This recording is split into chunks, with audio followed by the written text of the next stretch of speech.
Barangkali ada yang tidak bisa bergabung, nanti bisa nonton dari videonya aja. Oke.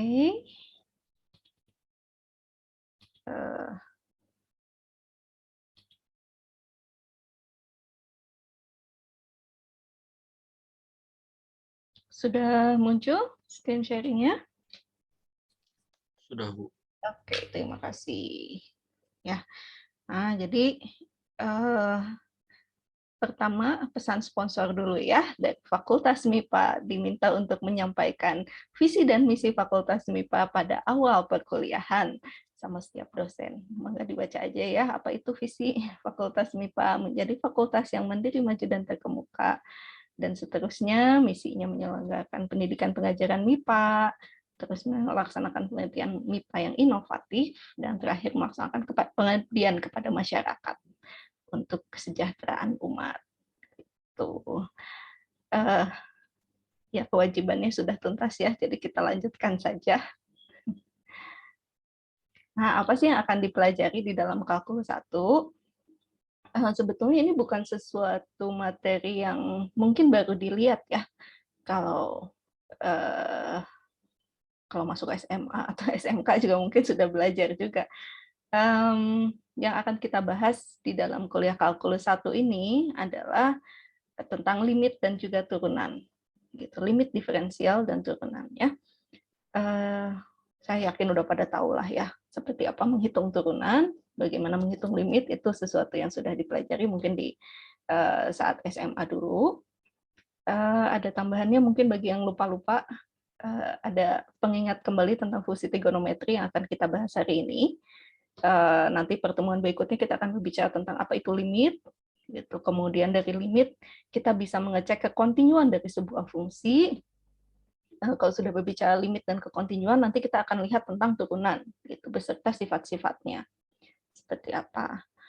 Nah, nanti ketiga materi ini akan diujikan pada saat UTS, ya.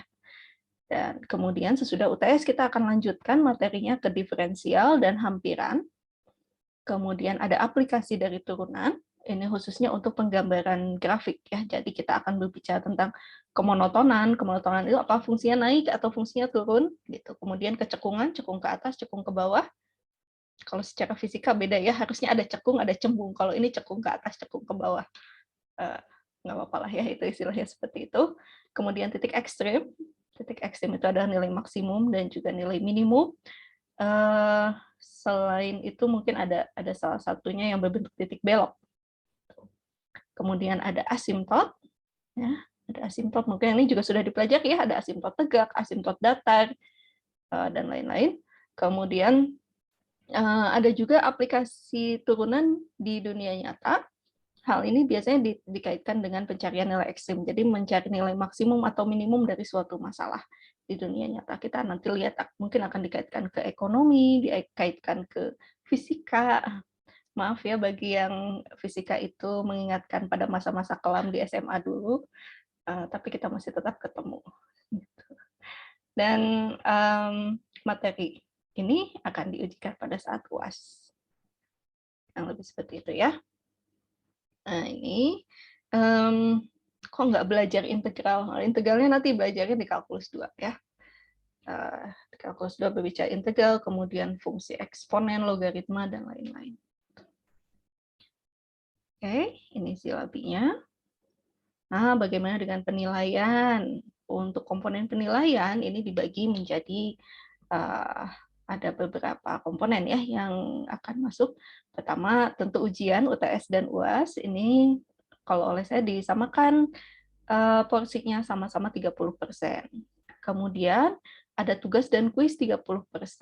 Kenapa? Karena di dalam perkuliahan online sama universitas diwajibkan harus ada kuis atau tugas di setiap pertemuan gitu. Jadi ya kalau kecil kan jadi males-males juga ya ngerjainnya, makanya porsinya cukup besar. Biasanya sih untuk tugasnya 20%, kuisnya 10%. Kalau kuisnya yang gede, saya khawatir suka pada gembur gitu ya, tahu gembur bahasa kerennya. Jadi pas ngerjain kuis, dan mungkin juga kayak ada kendala seperti tadi ya, kuliahnya error, nggak bisa diakses dan lain-lain. Jadi komponen kuisnya saya lebih kecil gitu porsinya dibandingkan dengan tugas. Kuis mungkin saya akan adakan 3-4 kali di dalam satu semester ini. Ya dikerjakan aja ya. Dan terakhir adalah kehadiran dan keaktifan sebesar 10% gitu. Lihatnya dari mana? Dilihatnya bukan dari attendance ya, tapi dari pengisian forum. Gitu. Maksudnya gimana? Memang ini kita ada sesi Zoom, tapi sesi Zoom ini tidak saya wajibkan untuk hadir gitu. Dan mungkin nanti kita akan ketemu tanggal-tanggal merah gitu ya, libur nasional dan lain-lain. Itu kan mau sesi Zoom gimana gitu ya, tapi kalau nggak ada, wajib ada pertemuan gitu. Nah, jadi pada tanggal-tanggal seperti itu perkuliahannya dilakukan secara asinkronus gitu. Maksudnya gimana? Mungkin nanti saya akan berikan modul, akan berikan video, silahkan mempelajari dari modul dan video, tapi tuliskan resumenya di dalam forum, resume materinya. Nggak usah banyak-banyak, tapi yang penting masukin gitu. Itu yang menjadi bukti kehadiran. Gitu. Dan memang sih sama fakultas tiap Zoom harusnya pada buka kamera ya, tapi kalau semua buka kamera, koneksinya akan semakin lambat, ya nggak sih? Dan ngabisin lebih banyak kuota. Jadi saya tidak mewajibkan untuk buka kamera, kemudian tidak wajib juga ikut di sesi Zoom kalau misalnya memang ada halangan. Gitu. Tapi kembali lagi kehadirannya saya cek dari penulisan resume di forumnya. Oke, ya. Jadi setiap pertemuan selain tugas dan atau kuis ada penulisan resume juga yang harus diuploadkan ke forum. Gitu ya. Nggak usah banyak-banyak dengan super rapih kayak laporan segala macam ditulis gitu ya. Ditambah rujukan dan lain-lain. Nggak usah sampai seperti itu. Cukup tuliskan aja kira-kira apa sih yang sudah dipelajari materi hari ini, materi dalam pertemuan tersebut. Boleh diketikkan langsung di forum, boleh ditulis tangan kemudian di foto atau di scan, tapi ya pastikan diisi itu ya forumnya. Nah, untuk bukunya sendiri, textbooknya saya pakai Purcell dan Varberg, judulnya Kalkulus dan Geometri Analisis, jilid 1 karena yang kalau edisi terjemahan ada 2 jilid. Ini bukunya Kalkulus, kelihatan nggak tulisannya Dale Varberg? Ya, sebetulnya ada juga dari Purcell, Varberg, dan Rigden, itu terbitan Erlangga, tapi harganya setahu saya sih lebih mahal daripada yang Bina Rupa Aksara ini. Isinya sih kurang lebih sama, boleh mau pakai yang mana juga, atau mau pakai yang Leithold dan Hutahian. Ini judulnya Kalkulus dan Ilmu Ukur Analitik, ini dari Erlangga, penulisnya beda, tapi ya bebas pakai yang mana juga boleh. Pinjam di perpustakaan boleh. Kalau ada yang mau file PDF-nya boleh juga, nanti saya share gitu ya linknya. Tapi file PDF-nya saya adanya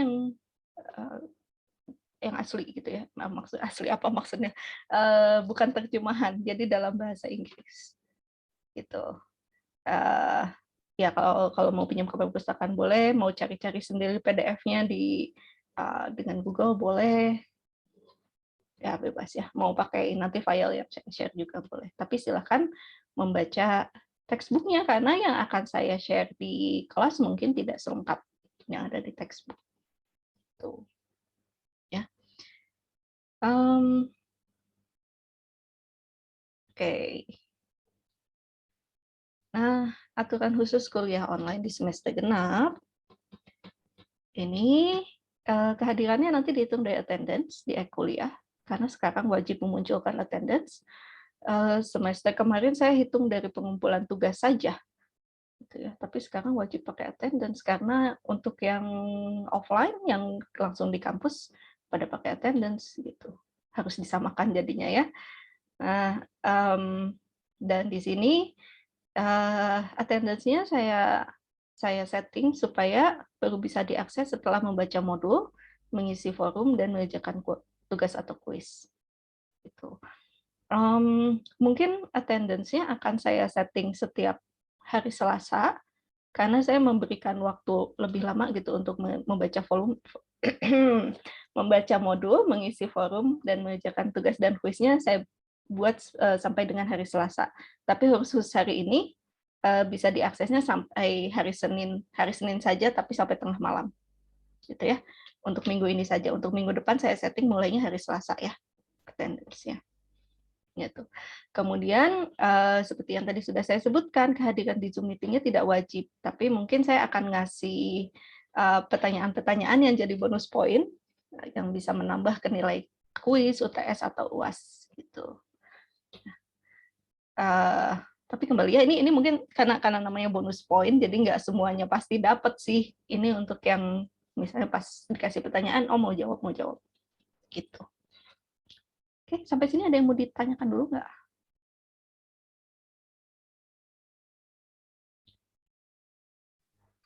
Belum ada mungkin. Belum ada. Oh ya, ini ya yang attendance baru bisa diakses setelah bla bla bla bla itu. Kalau di saya, waduh, kenapa ini? Mudah-mudahan bisa, oh bisa. Nah, kalau di saya muncul seperti ini. Kalau di tampilan mahasiswa mungkin nggak ada ya. Di sini ada ini ya, ada syaratnya. Oh, syarat baca modulnya belum saya tambahin. Nggak apa-apa deh untuk yang sekarang. Yang penting mengisi forum dan mengerjakan pretest. Gitu. Nanti pretestnya saya berikan waktu tambahan ya sampai nanti malam. Jadi untuk yang masih belum dapat nilai bisa coba mengisi lagi. Oke. Seperti itu ya. Nanti jangan lupa membaca materi. Sebetulnya saya nggak tahu sih ya Anda akan sudah membaca atau belum, tapi yang penting mengklik gitu, melihat dan mungkin mendownload materinya. Terus kalau ada tugas atau kuis itu harus dikerjakan dan dikumpulkan tentunya ya, disubmit. Kemudian kalau forum harus mengirimkan resume, baik dalam baik dengan cara mereply gitu. Ini kan pilihannya ada dua ya, bisa mereply ini atau membuat topik baru gitu. Ya, yang manapun untuk enaknya sih mereply ini biar kelihatan siapa aja yang udah ngumpulin ya. Oke, kalau lebih seperti itu untuk kehadiran, baru nanti attendance yang bisa dilihat. Nah, kenapa sih mesti belajar kalkulus? Kenapa ya?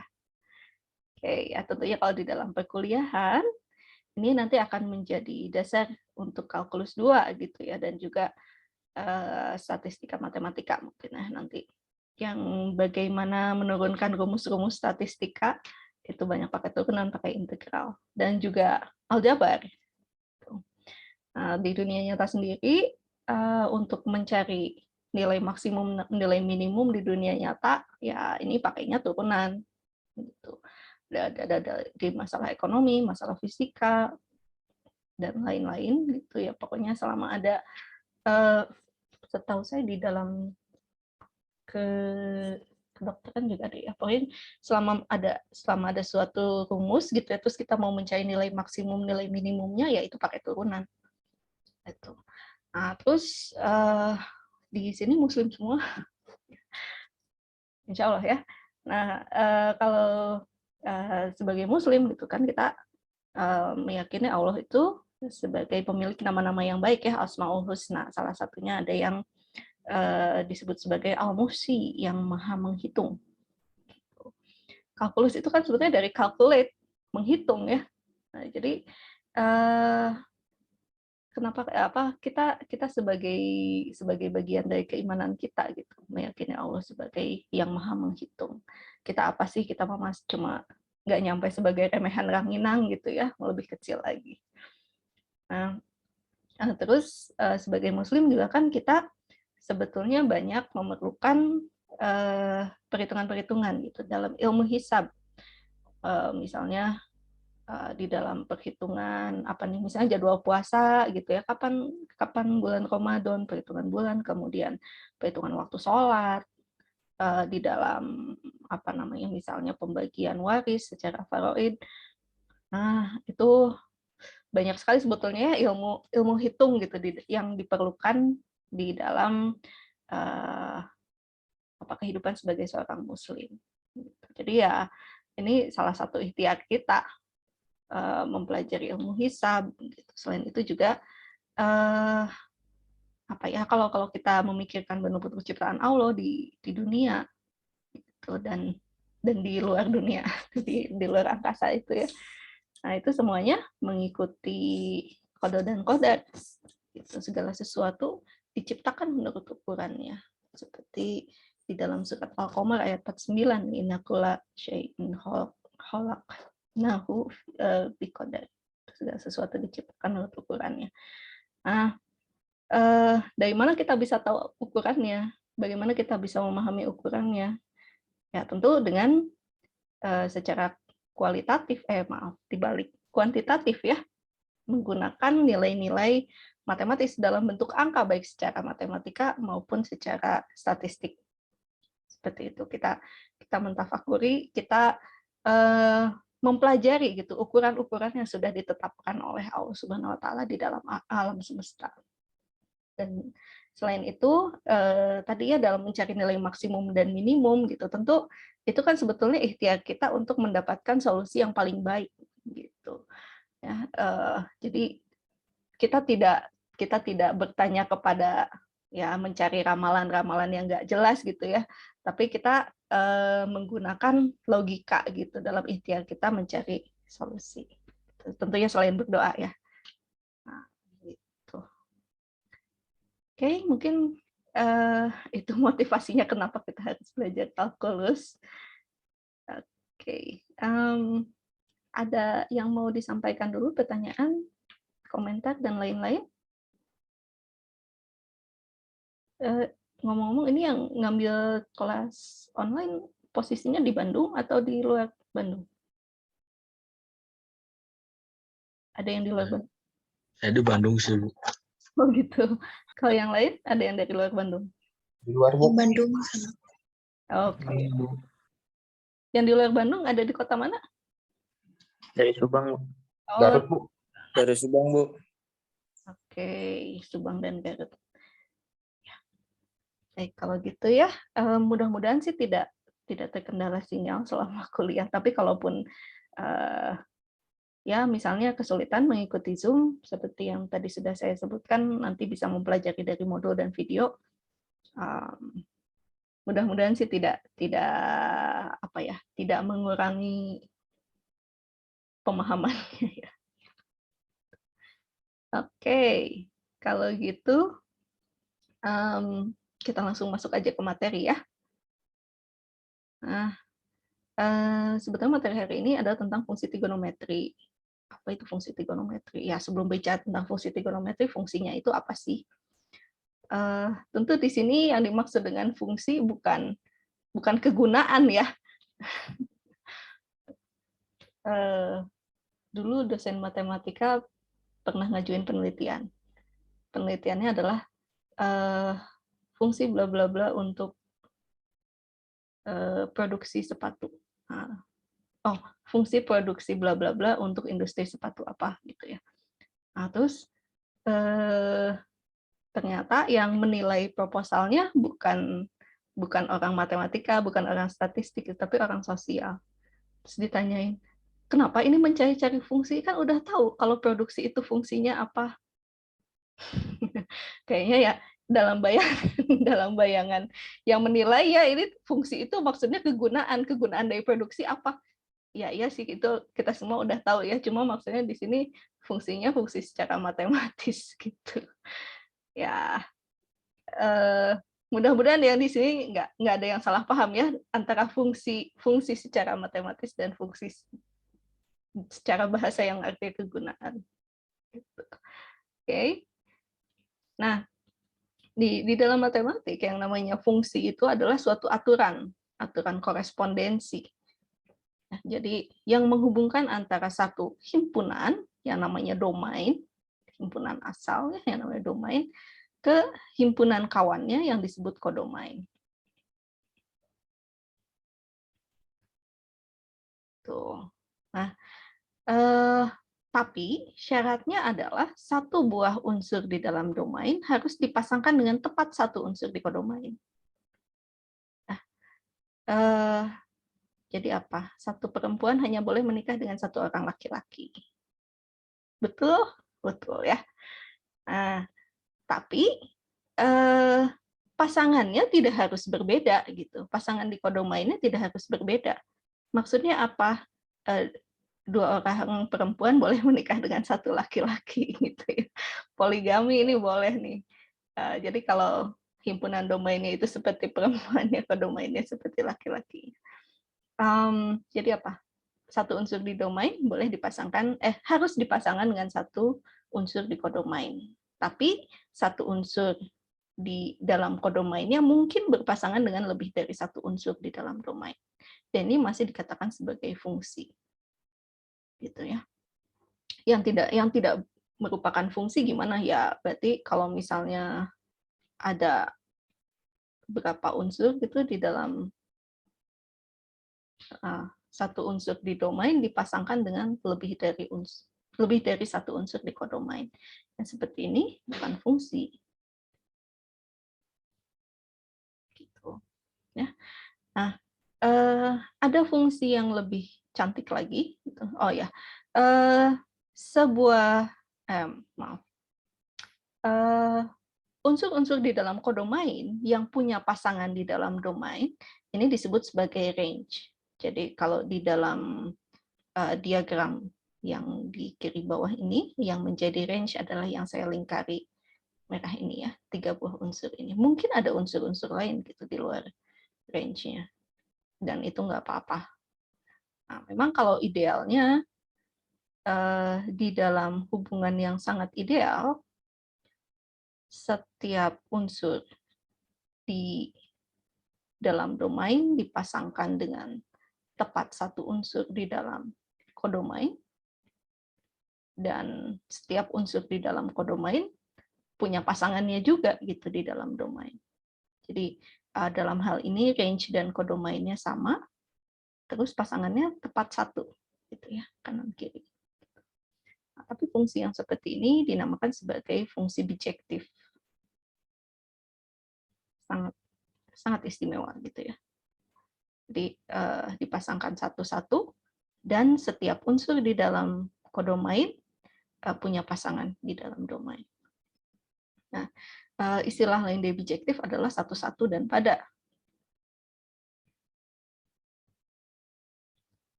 Tuh. Kalau yang satu-satu gimana, masih ingat nggak ya?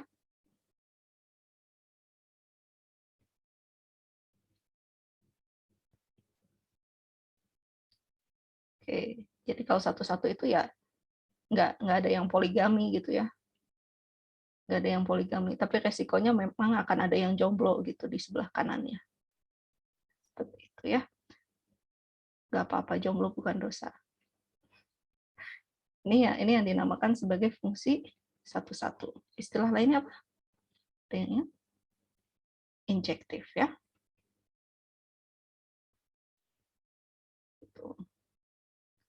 Nah, seperti ini. Kalau yang pada gimana? Kalau yang pada? Kalau yang pada,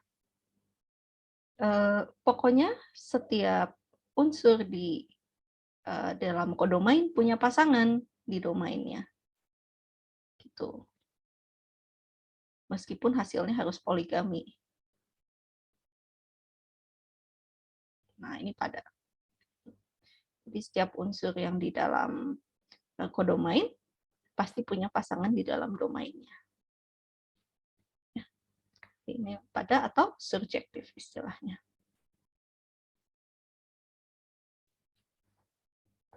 Ya.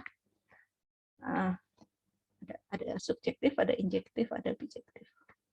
Oh ya, yang bukan fungsi, Ya, jadi yang dari satu buah unsur di dalam domain dipasangkan dengan lebih dari satu unsur di dalam kodomain, ini memang bukan fungsi dan istilahnya pemetaan ini atau korespondensi ini tidak terdefinisi dengan baik.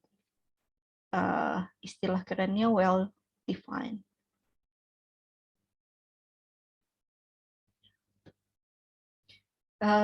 Kenapa tidak well defined? Yaitu karena dari saat kita masukkan satu buah unsur, itu keluarannya lebih dari satu. Itu kita katakan pemetaan yang tidak well defined dan dia tidak merupakan fungsi.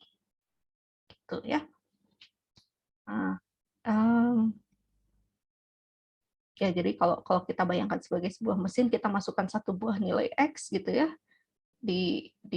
ke dalam sebuah fungsinya, nanti keluar nilai yang baru gitu. Nah, cuma aturan ini tentu harus konsisten pada saat kita masukkan nilai X yang sama, keluarannya harus Fx yang sama juga. Pada saat kita masukkan nilai yang berbeda, mungkin nilai Fx-nya bisa sama, bisa beda. Gitu. Nah, suatu fungsi kan suka dikasih nama ya, tapi pemberian namanya juga biasanya tidak sembarangan gitu. Kita jarang kan melihat, oh ini fungsi Budi gitu ya, ini fungsi Ujang. Kenapa? Karena fungsi itu biasanya digunakan, penamaannya menggunakan satu buah huruf saja. Misalnya F atau G, standarnya F ya, F kecil. Tapi boleh huruf besar, boleh huruf kecil, yang standar F, G, H, dan seterusnya. Terus kita notasikan Fx. Fx itu berarti nilai X disubstitusikan ke dalam fungsi F-nya. Gitu. Dan X-nya ini juga biasanya melambangkan variabel di dalam fungsi. Nah, sebagai contohnya ini ada Fx sama dengan X kuadrat plus 1. Berarti pada saat kita masukkan X-nya 3, X-nya kita gantikan dengan angka 3 disubstitusikan menjadi 3 kuadrat tambah 1 gitu ya, jadi 10.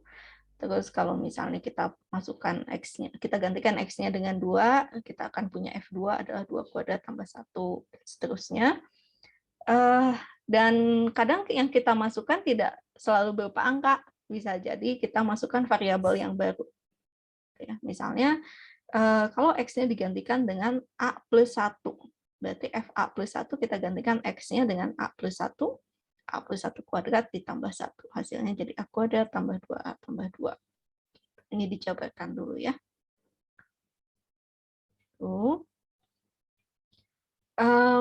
Ya, range itu biasanya ditentukan sama aturan fungsinya, tentunya ya. Kalau domain,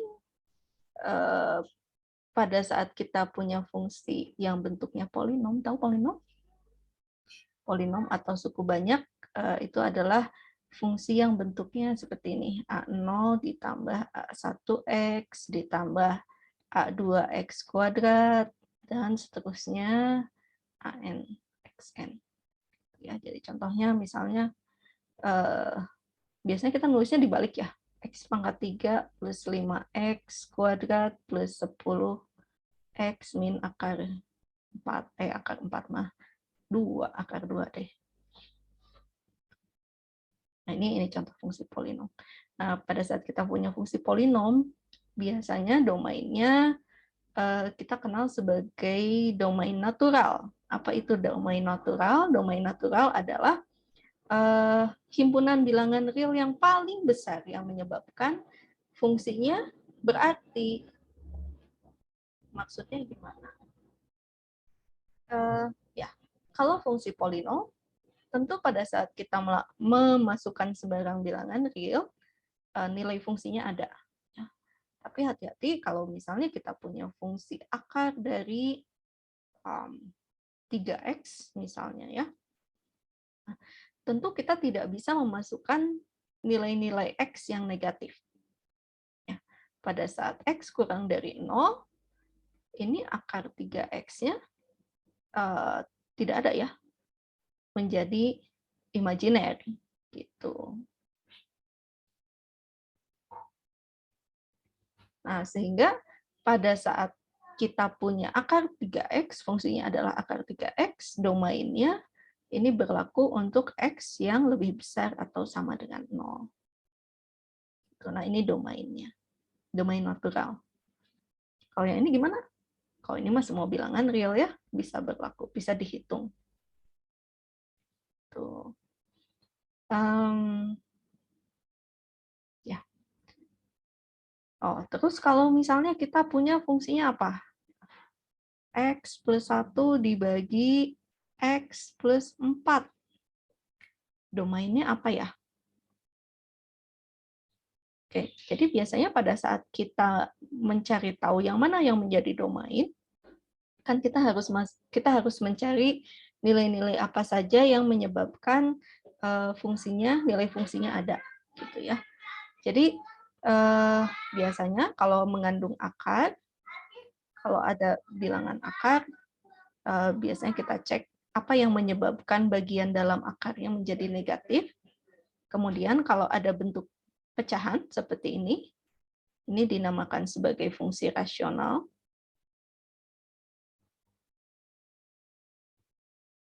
Kenapa namanya fungsi rasional? Karena tahu bilangan rasional? Bilangan rasional itu kan yang bentuknya adalah M dibagi N ya. Untuk M dan N-nya bilangan bulat. Dan N-nya tidak sama dengan 0 tentunya ya. Nah, kalau ini fungsi rasional karena bentuknya polinom dibagi dengan polinom. Mirip dengan ini. Nah, pada saat kita punya fungsi rasional, kita periksa kapan penyebutnya menjadi 0.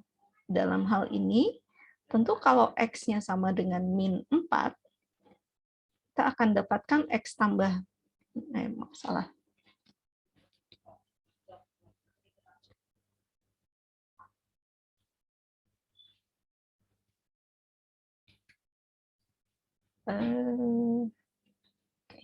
Pada saat kita punya X-nya sama dengan min 4, nanti bagian penyebutnya ini kan jadi min 4 tambah 4 sama dengan 0. Ya, wah, akibatnya jadi apa? Jadi pembagian dengan 0. Pembagian dengan 0 tak terdefinisi ya. Bukan tak hingga, tapi tak terdefinisi. Nah, sehingga X plus 1 dibagi X plus 4 ini tak terdefinisi. Saat X sama dengan min 4. Jadi kalau kayak gini domainnya gimana ya? Fungsi ini domainnya gimana? Domainnya berarti untuk X-nya bilangan real, tapi X-nya tidak sama dengan min 4. Itu ini yang menjadi domainnya. Sebetulnya sih dalam menuliskan domain harusnya pakai penulisan himpunan ya. Jadi yang pakai seperti ini. Misalnya X bilangan real, pada saat X-nya tidak sama dengan min 4. Itu. Kalau yang ini gimana? Ini bilangan real ini sudah himpunan, tidak perlu kita tuliskan ini. Kemudian kalau yang ini gimana ya? Nulis himpunan domainnya. X bilangan real dengan X-nya lebih besar atau sama dengan 0. Tahu nggak maknanya apa? Kenapa sih kalau nulis himpunan kayak gini ya? Oh, mungkin pernah ketemunya bukan pakai titik 2, tapi pakai seperti tanda mutlak ya. Lebih familiar yang mana? Yang bawah mungkin. Yang atas, yang bawah. Ya, yang mana aja sama aja ya. Kalau saya lebih suka pakai titik 2. Maknanya apa sih? Jadi kalau bagian depannya ini menyatakan bentuk unsur himpunannya seperti apa. Kalau misalnya udah masuk ke aljabar linear, mungkin nanti ketemunya kayak gini. Vektor X, elemen R2 gitu. Baru nanti misalnya kayak gini. X sama dengan A, 0, misalnya kayak gini. A-nya bilangan real. Gitu. Jadi bagian depannya ini menyatakan bentuk unsur himpunannya. apakah berupa bilangan real ya dalam hal ini. Mungkin ada bilangan kompleks, tinggal ganti R-nya dengan C. Kemudian mungkin berupa vektor, berupa fungsi, dan lain-lain. Jadi ini bagian depannya, menyatakan bentuk unsur himpunannya. Yang sisi sebelah kanannya, bagian belakangnya ini menyatakan syarat dari unsur himpunannya seperti apa. Gitu ya, penulisan himpunan. Ini syaratnya. Seperti itu. Ya, dan kemudian untuk kalau kodomain gimana ya cara kita menentukannya? Kalau domain kan udah ada naturalnya ya. Biasanya kalau kodomain yang paling gampang sih lihat aja himpunan paling besar yang akan memuat hasilnya. Biasanya kita masukkan kodomainnya bilangan real aja keseluruhannya. Makanya kita jarang diminta mencari kodomain, tapi yang lebih diperlukan itu adalah range-nya. Ya, nilai-nilai fungsinya akan berada di mana? Kalau range baru dituliskannya mungkin seperti ini ya. Jadi untuk fungsi yang mengandung akar, tentu range-nya akan ada di bilangan real positif, kemudian fungsi tangga mungkin nanti di bilangan bulat, dan lain-lain. Seperti itu. Fungsi trigonometri, sin dan cos biasanya berada di antara min 1 dan 1 ya, range. Yang akan kita bahas hari ini. Oke, kalau lebih seperti itu, domain dan range. Dan fungsi ini juga dapat kita operasikan ya. Operasinya seperti apa? Bisa kita jumlahkan, bisa kita kurangi, bisa kita kalikan, bisa kita bagi, asalkan pembaginya bukan 0, dan bisa kita kalikan dengan suatu skalar. Sebagai contoh, jika kita punya fungsi fx adalah x plus 1, misalnya, dan fungsi gx adalah x kuadrat, tentu kita bisa menuliskan f plus g, fungsi f plus g, ini tinggal kita jumlahkan seperti biasa ya, x plus 1 ditambah dengan x kuadrat. Biasanya kita urutkan menjadi x kuadrat plus x plus 1, pengurangan sama juga. Ini jadi apa? X plus 1 kurangi x kuadrat, min x kuadrat plus x plus 1. Tentu akan berbeda ya pada saat kita balikan. Jadi f min gx. Ini hasilnya jadi apa? X kuadrat min x plus 1. Jangan lupa kenakan sifat distribusinya ya. X kuadrat min x min 1. Kemudian perkalian f kali g. Tinggal kita kalikan x plus 1 kalikan dengan x kuadrat. Hasilnya jadi apa? X pangkat 3 ditambah x kuadrat. Kemudian pembagian f per g. X hasilnya jadi x plus 1 dibagi x kuadrat. Kelipatan ya. Alfanya misalkan 10 f. X berarti ini 10 kali x plus 1. 10x ditambah 10. Ada satu lagi yang belum saya tuliskan, yaitu yang namanya operasi komposisi. Ya, masih ingat komposisi? Biasanya yang pakai lingkaran ini loh, FOG. X. Ya, masih ingat. Ini artinya apa sih? Ini berarti G-nya ya, menggantikan variabel X di dalam F. Jadi, kalau dalam hal ini saat kita punya FOG X, ini berarti kita masukkan F dari GX atau F dari X kuadrat. Nah, sekarang X yang ada di dalam F-nya kita gantikan dengan X kuadrat. Jadi hasilnya X kuadrat ditambah 1. Ini tentu akan berbeda hasilnya dengan GOF X. Ya. Karena kalau GOF X, ini variabel di dalam G yang digantikan dengan Fx. Yaitu G dari X plus 1 hasilnya jadi apa ya? X plus 1 kuadrat. Aduh, nggak cukup. Jabarkan sendiri aja ya. Tentu bisa. Nah, ini contoh operasi-operasi yang bisa dilakukan pada suatu fungsi. Tentu kita bisa menggabungkan, mengkombinasikan operasi-operasi ini dan menuliskan misalnya 10F ditambah dengan 5G dibagi dengan 2FG misalnya kayak gitu ya. Itu bisa juga seperti itu. Oke. Mau mencatat dulu atau nanti aja saya lihat dari file yang saya share? Oh iya, saya biasanya nge-share catatan notes dari slide-nya dan juga saya nyiapin Blackboard juga sih. Belum dipakai. Tapi nanti aja. Perlu waktu buat nyatat dulu nggak? Atau mau nanti aja? Kan nanti aja.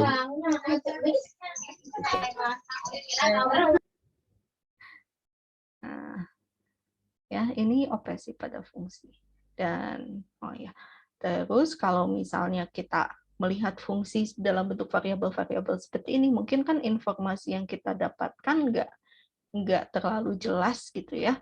Kita mungkin tidak semudah itu juga membayangkan, oh nanti ini mungkin fungsinya akan mencapai nilai maksimum, oh mungkin fungsinya nanti tidak mungkin mencapai nilai maksimum dan seterusnya.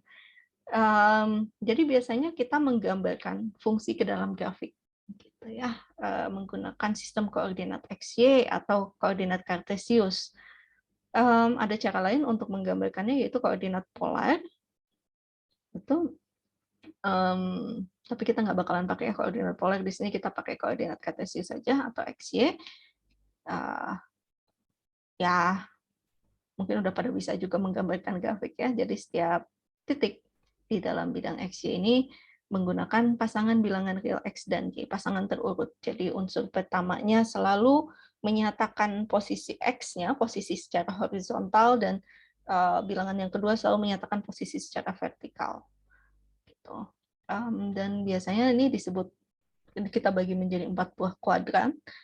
Kuadran pertama adalah untuk titik-titik yang memiliki nilai X dan Y positif, kuadran keduanya Y-nya positif tapi X-nya negatif, kuadran ketiga X dan Y-nya negatif, kuadran keempat ini pada saat Y-nya negatif tapi X-nya positif.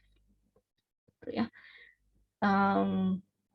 Ya pada udah tahu lah ya gimana cara menggambarkan koordinat kartesius.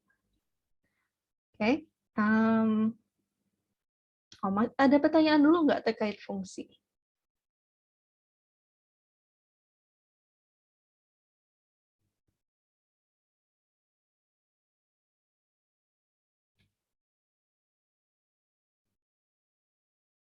Ada yang mau nanya? Oke, mungkin nggak ada ya. Kita lanjutkan saja kalau gitu. Nah, sekarang kalau tadi kan yang kita lihat fungsinya, saya kasihnya nggak ada fungsi trigonometri ya. Jadi fungsi polinom, kemudian mungkin ada yang akar dan fungsi rasional. Nah, kalau sekarang kita akan melihat yang fungsi trigonometri. Nah, fungsi trigonometri ini adalah salah satu jenis dari fungsi transenden. Apa itu fungsi transenden? Fungsi transenden adalah fungsi yang tidak dapat dituliskan sebagai sejumlah hingga suku-suku polinom. Gitu. Bingung nggak kenapa dari fungsi sinus bisa jadi polinom ya? Bisa jadi x kuadrat plus bla bla. Ya, jadi pembahasan ini nanti sih mungkin ya di kalkulus 2. Ada yang namanya Dirac-Taylor. Jadi Dirac-Taylor itu bisa mengubah semua jenis fungsi menjadi polinom. Cuma masalahnya sukunya tak berhingga banyak. Sebagai contohnya fungsi sinus X ini bisa kita tuliskan sebagai, bentar saya lupa. Kalau nggak salah, 1 min 1/3 faktorial. Bentar. Salah saya.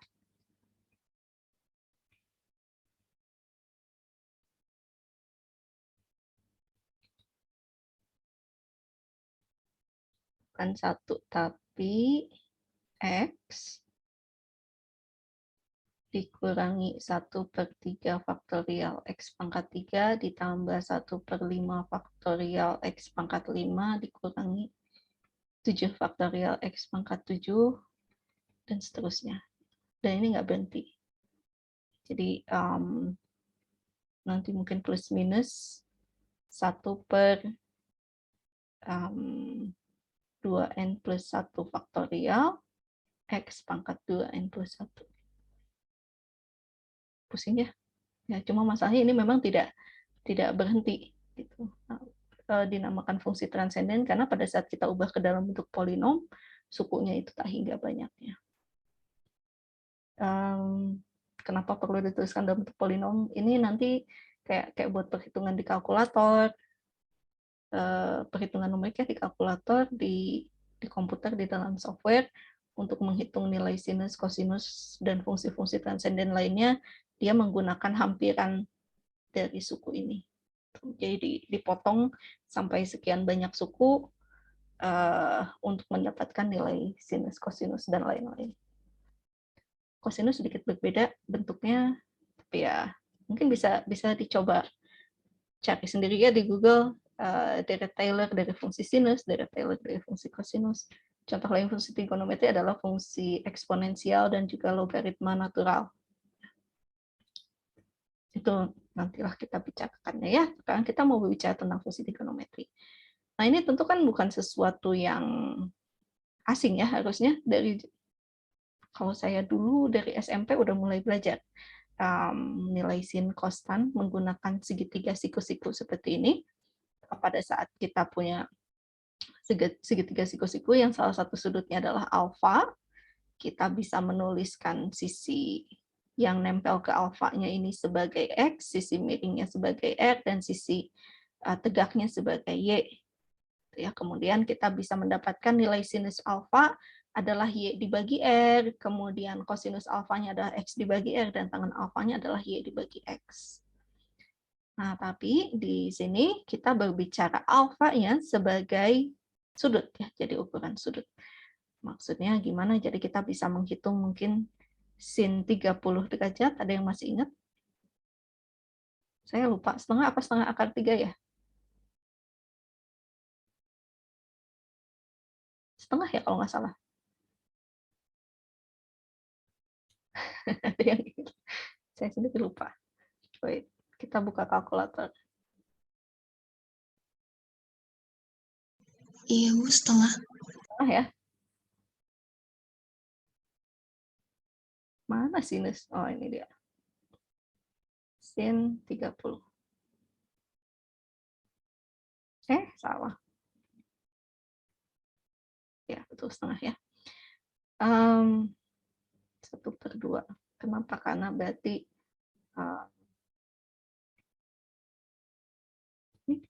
ukuran ini harus 2 kali lipat dari ini ya. Berarti ini ya 1/2. Tuh. Perbandingannya sinus 30 derajat. Nah, tapi di dalam kuliah kalkulus ini kita tidak lagi berbicara fungsi trigonometrinya ini dalam derajat gitu. Kita ingin melihat fungsi trigonometri yang masukannya adalah berupa bilangan real gitu. Nah, mungkin udah pernah belajar juga ya dalam satuan radian gitu. Ingatnya apa? Kalau pi itu mungkin sama dengan 180. Pernah lihat seperti ini? Hati-hati ya, ini bukan 180 tapi derajat. Pi radian ini sama dengan 180 derajat. Tapi hati-hati, pi sendiri kan nilainya ada 3,1428 bla bla bla bla. Gitu. Jadi mungkin hati-hati dalam penulisan pi sama dengan 180. Ya, pi itu adalah bilangan real yang nilainya sekitar 3,14. Bukan 22/7 juga sih, karena kalau 22/7 berarti pi-nya kan bilangan rasional.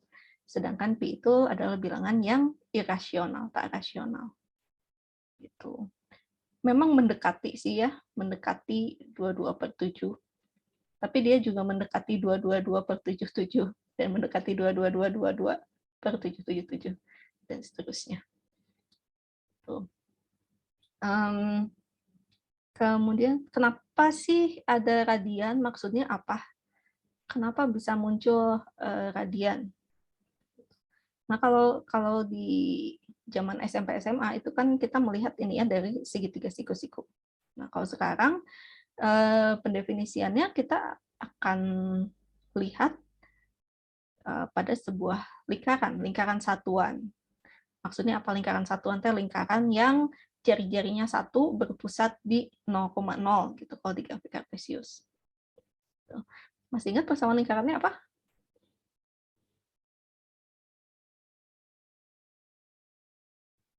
X kuadrat tambah Y kuadrat sama dengan R kuadrat ya. Dalam hal ini R kuadratnya adalah 1.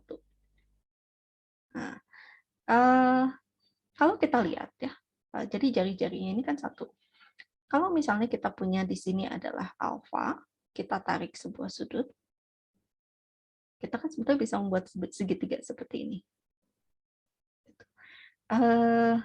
Kalau ini kita kasih nama X, ini kita kasih nama Y, dan ini R, sama-sama R, kita bisa menghitung sin alfa ini adalah Y dibagi dengan R.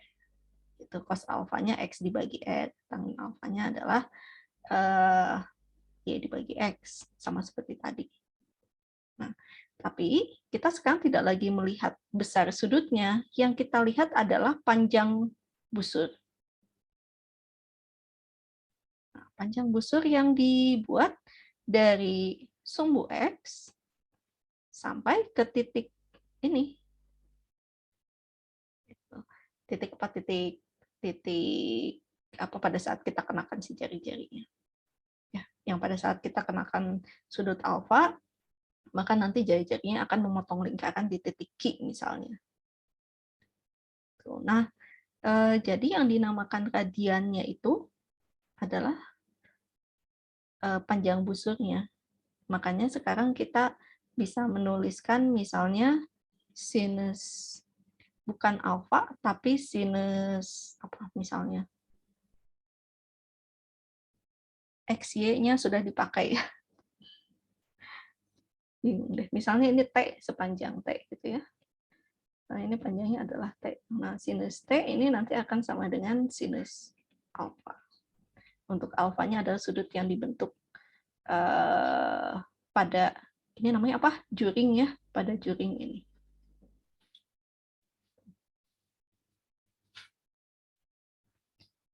Nah, T-nya ini ukuran radian, alfanya ukuran sudut, dan sinus T-nya akan sama dengan sinus alfa. Dan karena ini, kita bisa menghitung untuk setiap nilai T-nya yang berupa bilangan real. Gitu. Tinggal kita puterin aja mau sejauh apa. Misalnya mau 100 gitu. Berarti nanti kita harus berputar-putar berkali-kali supaya panjang lintasannya itu sama dengan 100. Kalau negatif gimana? Tinggal kita mundurkan aja, jadi muternya searah jarum jam.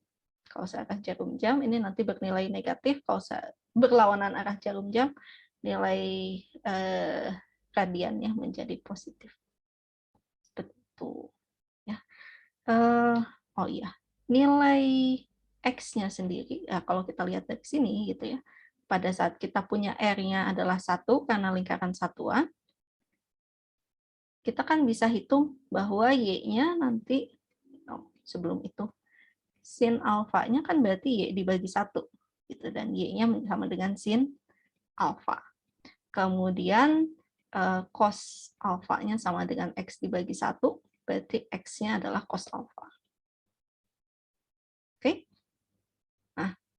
Nah, jadi kita akan memiliki grafik fungsi sinus dan kosinus yang kira-kira seperti ini.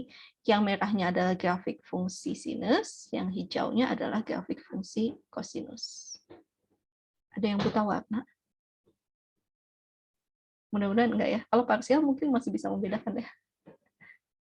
Nah, kenapa bisa kayak gitu? Mari kita lihat. Biar keren kasih animasi ya. Nah, ini nih.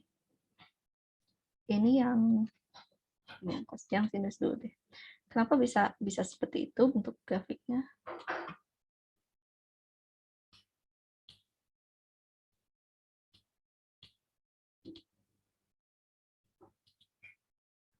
Jalan dong, kok nggak mau jalan? Oh, ini dia. Nah, fungsi sinusnya itu jadi menjadi perubahan ketinggian gitu. Perubahan ketinggiannya ya. Karena kan dia nilai Y-nya. Nah, jadi pada saat kita putar, semakin ke atas dia nilainya ke atas, tapi nanti ke kiri dia turun lagi, ke bawah sampai ke -1, naik lagi. Jadi batasnya, karena batas ketinggiannya adalah 1 dan -1, tadi kan lingkaran satuan ya. Jadi fungsi sinusnya juga dibatasi dari 1 dan -1. Seperti ini. Itu bagaimana dengan cos? Nah, kalau cos-nya tadi mengindikasikan posisi horizontalnya ya. Kalau ini kan posisi vertikal. Sinus X itu memperlihatkan posisi vertikal di dalam lintasan lingkarannya ini. Sehingga bentuk fungsinya seperti ini. Nah, kalau yang Y, rasanya ini saya nggak bisa animasikan deh. Harus manual di yang nggak mau gerak. Nah, kalau yang ini kita lihat posisi horizontalnya. Pada saat nempel di bawah sini, pada saat nempel di bawah sini, posisi horizontalnya kan dia paling jauh ya, 1. Gitu. Terus pada saat kita gerakan, salah gerakannya di sini. Ya, pada saat kita gerakan, posisi horizontalnya kan semakin lama semakin mendekat ke sumbu Y. Gitu. Jadi makin pendek jarak horizontalnya. Gitu. Jadi dia akan menurun terus. Pas tepat 90 derajat atau pi/2 radiannya, dia nilainya 0 karena nempel di sumbu Y. Gitu. Atau X-nya sama dengan 0. Kalau di sini gimana? Oh, berpindah ke nilai X yang negatif. Terus sampai pi radian atau 180 derajat, nilainya -1. Terus dia bergerak lagi, mulai naik lagi menuju ke 0, terus nanti naik lagi sampai 360. Dan ini kalau kita puterin lagi kan akan ngikut lagi ya posisinya. Seperti ini, diulang-ulang. Atau pada saat kita mundurkan, dia akan seperti cerminan gitu ya dari grafik yang sebelah kanan ini. Itu makanya grafik fungsi sin dan cos hasilnya jadi seperti ini. Kita melihat posisi vertikal dan posisi horizontal pada saat kita putarkan si titik di lingkaran. Tuh. Nah, ini fungsi sinus dan kosinus. Bagaimana dengan fungsi yang lain? Untuk mendapatkan fungsi trigonometri yang lain, kita kan punya hubungan-hubungan seperti ini ya. Kalau kita punya sinus X, kita punya kosinus X, maka fungsi tangen adalah sinus dibagi kosinus. Ini karena apa? Karena ya kalau tadi ya yang dari bentuk segitiga siku-siku, ya tangen X-nya itu kan sama dengan alfa. Maaf ya. Y dibagi X, betul. Terus Y-nya adalah sin alfa, X-nya adalah cos alfa, maka hasilnya menjadi sin alfa dibagi cos alfa. Gitu. Kalau kotangen itu adalah 1 dibagi tangen.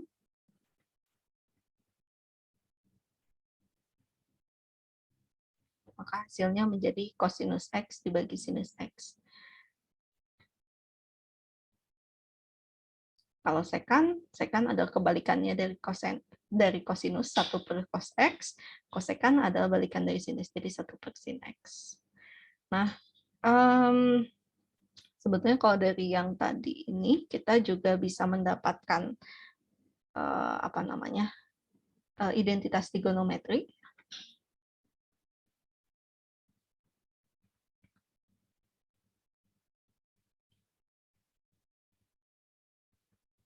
Yang sudah kita kenal yaitu apa? Sinus kuadrat X ditambah kosinus kuadrat X sama dengan apa ya? Sama dengan 1.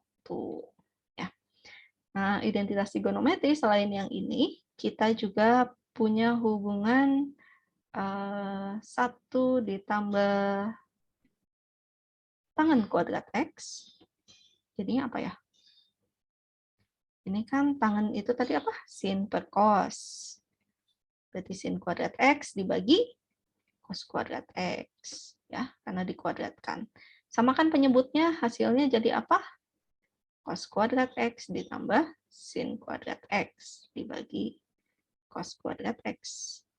Hasilnya jadi apa? 1 dibagi cos kuadrat X. 1 per cos itu apa? Sekan ya. Jadi ini sama dengan sekan kuadrat X. Gitu. Nah, ini identitas trigonometri yang kedua. 1 ditambah tangen kuadrat X sama dengan sekan kuadrat X. Ada satu lagi hubungan antara kosekan dan kotangen, kalau nggak salah ya. Caranya gimana? Kalau 1 ditambah kotangen kuadrat X, hasilnya berarti kan 1 ditambah dibalik ya. Cos kuadrat X dibagi sin kuadrat X, hasilnya jadi apa? Samakan penyebutnya, sin kuadrat X ditambah cos kuadrat X dibagi sin kuadrat X. Hasilnya jadi apa? 1 dibagi sin kuadrat X. 1 per sin kosekan ya. Jadi ini hasilnya adalah kosekan kuadrat X. Nah, ini identitas trigonometri yang lain, yaitu 1 ditambah kotangen kuadrat X adalah kosekan kuadrat X. Seperti itu. Nah, saya yakin di SMA sebetulnya udah mempelajari lebih banyak lagi ya identitas trigonometri. Misalnya yang berkaitan dengan sudut ganda. Apa sih sudut ganda? Saya sendiri suka lupa-lupa. Sin 2X sama dengan 1X. Sama dengan 2 sin X cos X. Betul nggak ya? Nyontek dulu ya. Saya nggak hafal.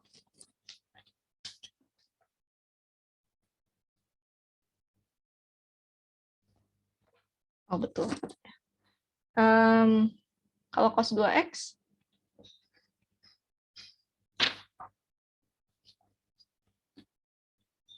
satu min 2 sin kuadrat X. Atau 2 cos kuadrat X min 1. Itu ya.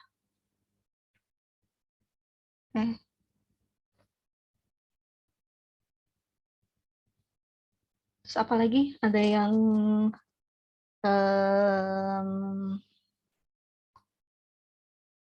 banyak lah ya. Perlu dituliskan. Nanti saya share aja ya. Identitas trigonometri yang mungkin bisa dipakai. Kalau dituliskan semua, kebanyakan nggak cukup space-nya di sini. Oh, udah habis ternyata ya. Oke, ada yang mau ditanyain dulu nggak sampai sini?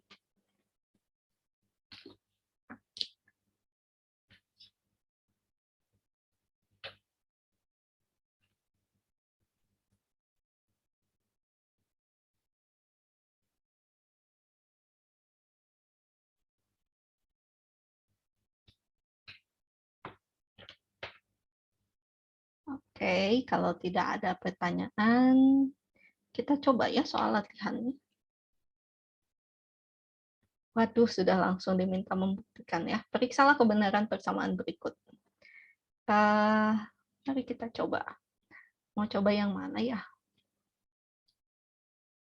Oke, kita coba nomor 1 dulu aja ya, yang paling atas.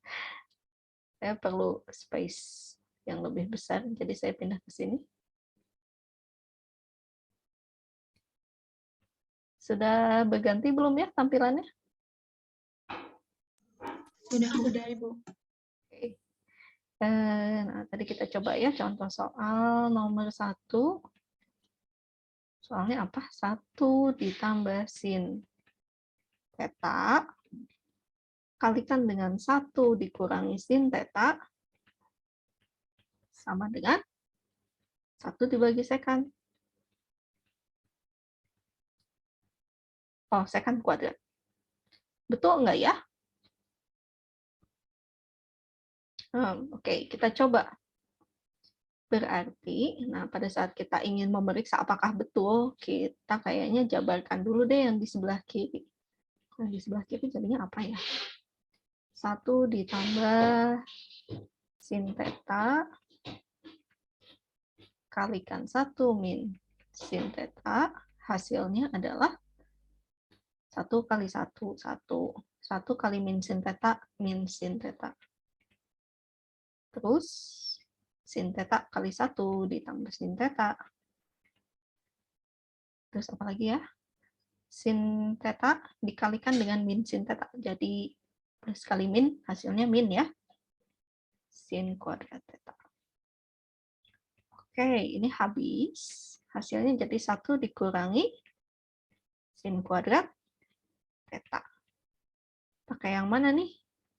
Kita pakai identitas trigonometri ini ya. Kalau kita punya sin kuadrat theta ditambah cos kuadrat theta sama dengan 1, berarti 1 kurangi sin kuadrat theta akan sama dengan cos kuadrat ya. Pindah 2 saja, sinnya pindah ke kanan, cuma terus saya tukar posisinya. Jadi, ini nilainya sama dengan cos kuadrat theta. Tuh. Oh, kok muncul secant ya? Nah, ingat bahwa secant itu adalah 1 per cos. Betul? 1 per cos apa 1 per sin ya? 1 per cos ya, betul. 1 per cos.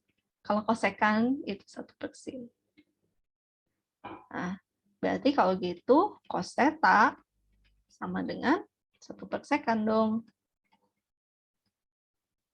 Ya, jadi ini sama dengan 1 dibagi secant theta kuadrat, dan ini sama dengan 1 dibagi, sebetulnya 1 kuadrat dibagi secant kuadrat theta gitu ya, tapi 1 kuadrat kan 1 juga, makanya kita bisa tulis seperti ini.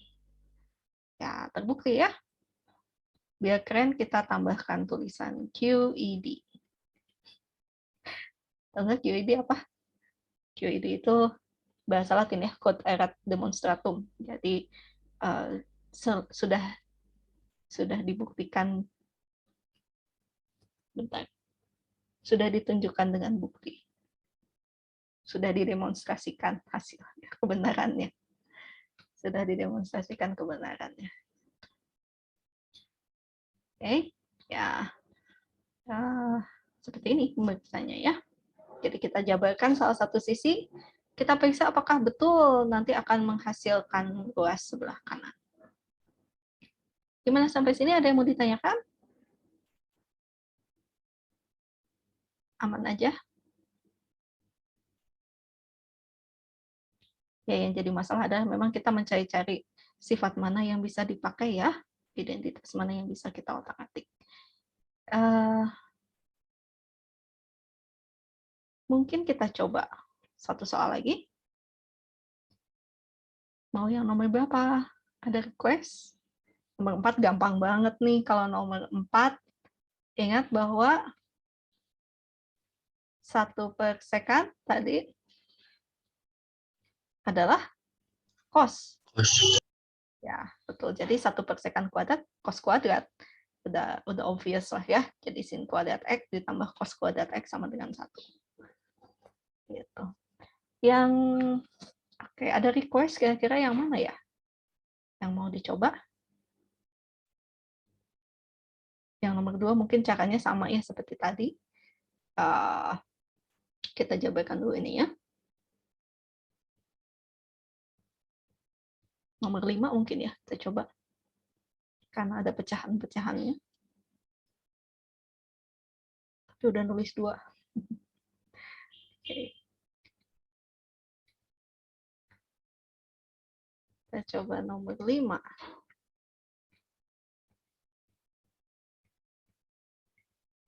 Nah, nomor 5 adalah sin Y dibagi kosekan Y.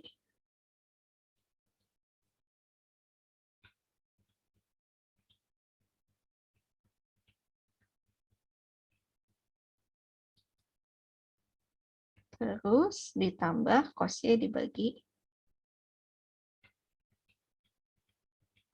dibagi sekan Y. Dan ini katanya sama dengan 1. Apakah betul? Nah, seperti tadi kita coba otak-atik dulu ya yang ruas kirinya, karena yang ruas kiri lebih rumit dibandingkan yang kanan. Tuh, kita coba menyederhanakan yang ada di ruas kiri. Oke, kita di sini punya sinus Y dibagi kosekan Y ditambah cos Y dibagi sekan Y. Udah enak nih nulisnya.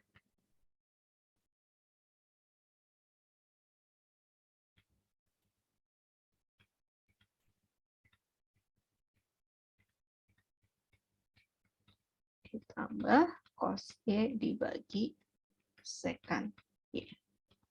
Sama dengan apa? Oke, kita punya sinus Y. Kosekan itu apa ya? Kita boleh tulis seperti ini kan ya? Bentuk pembagiannya menjadi perkalian. Dikalikan 1 per sekan Y. Tuh. Nah, kita pakai yang tadi lagi nih. Kalau kita punya kosekan Y itu kan sama dengan 1 per sin Y. Akibatnya,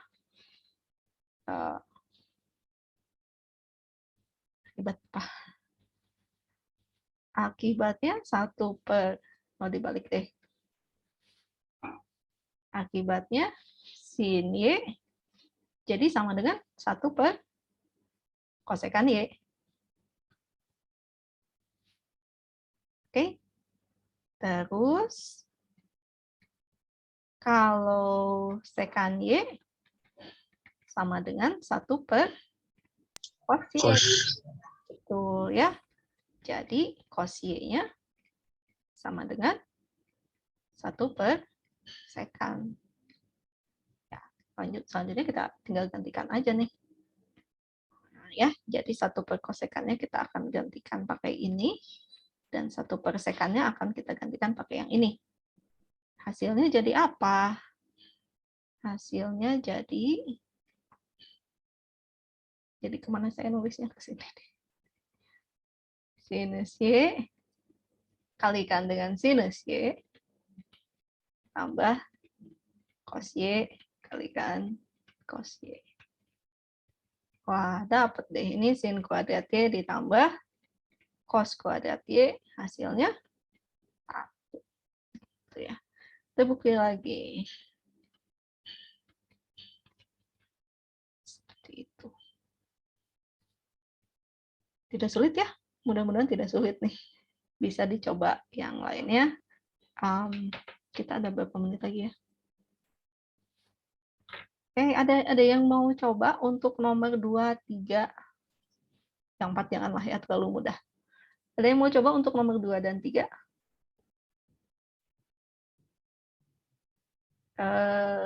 Ya, ini bonus poin yang tadi saya sebutkan ya.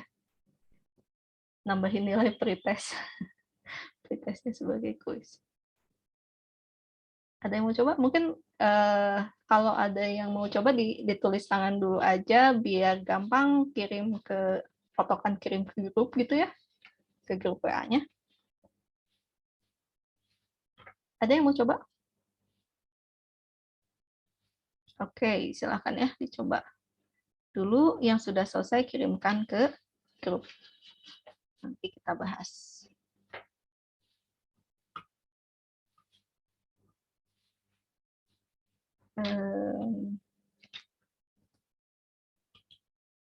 Saya belum buka WA-nya ya di sini.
Oke.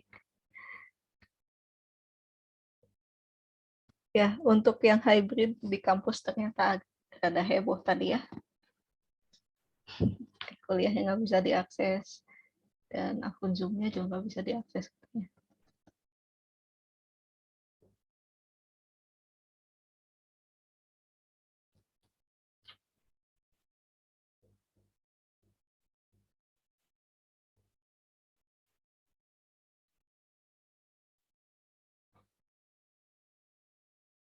Oke, gimana, ada yang sudah berhasil atau masih OTW?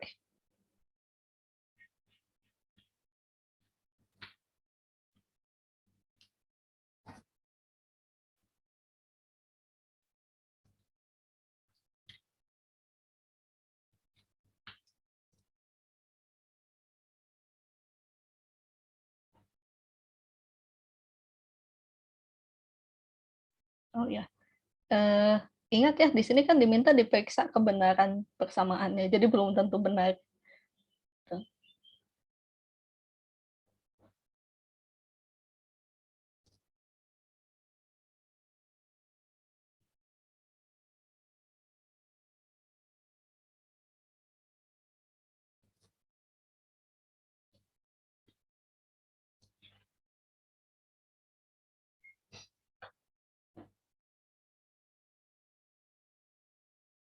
Gue langsung dipotokan kirim ke grup. Ya, boleh, boleh.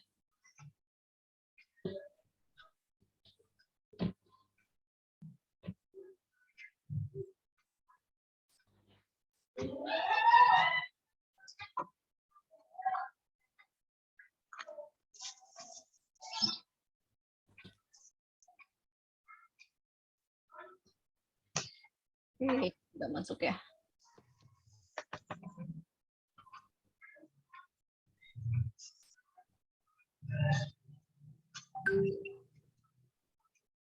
Gimana caranya supaya kita tidak puputaran kepalanya? Saya copy dulu. Aku. Wah, ada.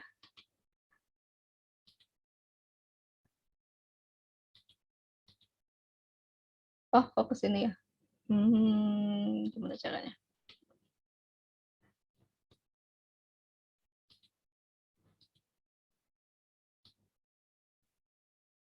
Nah, ini yang nomor 2 ya. Oh, kegedean kau segini.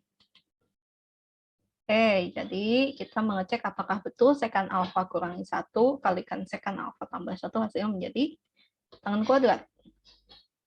Oke, yang dilakukan apa? Kita jabarkan, ya betul ya, dijabarkan dulu. Jadi sekan alfa min 1-nya dikalikan dengan sekan alfa plus 1, hasilnya jadi sekan kuadrat alfa, ditambah sekan alfa, kurangi sekan alfa, kurangi 1 kuadrat itu 1. Tangan kuadratnya tetap di sebelah kanan. Terus, oke, ini habis. Sisanya adalah sekan kuadrat alfa min 1. Kalau menurut saya sih ini kurang 1 langkah lagi. Kenapa? Karena ini kan yang sebelah kanannya tetap ya, tetap dimunculkan. Jadi sebaiknya sih, karena ini mana ya kursornya? Oh iya. Ini hasilnya apa? Yang tangan kuadrat ya. Sama dengan tangan kuadrat alfa. Gitu. Luas kiri dan kanannya sama. Kenapa seperti ini? Kalau saya kan tadi beda ya nulisnya. Kalau yang tadi saya mengerjakan hanya satu ruas saja, sampai akhirnya mendapatkan hasil yang sama dengan ruas kanan. Nah, tapi kalau Rivaldi, ruas kanannya tetap dimunculkan, makanya ini harus dibuat sampai betul-betul ruas kirinya sama dengan ruas kanan. Gitu ya. Tapi sudah bagus. Oke, terima kasih Rivaldi. Catat di grup. Catat di grup. Sekarang ini apa? Saya tulis ya, bonus poin tanggal berapa ini? 311. Oh, atau pertemuan 1.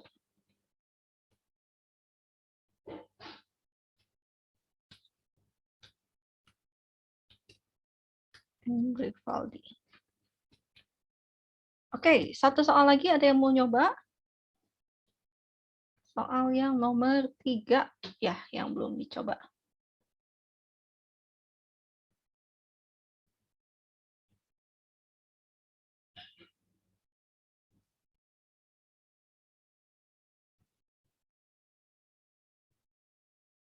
Oh ya, mungkin sekali-kali saya akan kasih bonus poinnya lewat apa ya? Biasanya enaknya lewat Quizizz apa lewat Kahoot ya?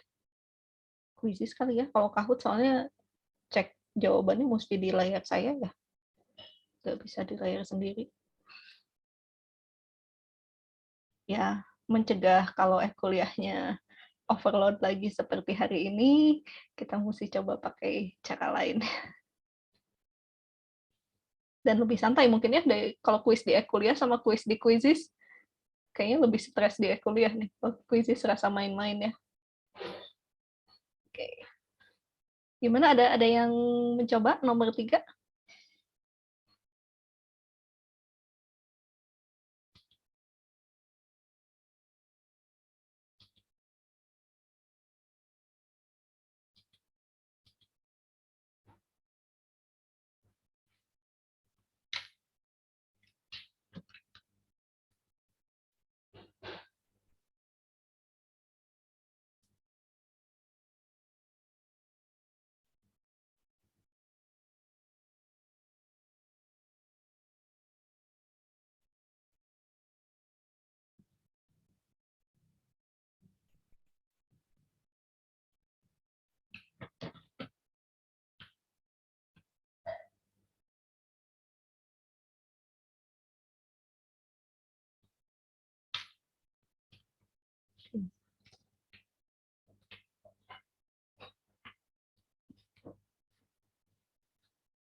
Oh, tadi sambil menunggu sesuai janji ya, saya kirimkan yang identitas trigonometri-nya. Aduh, oh.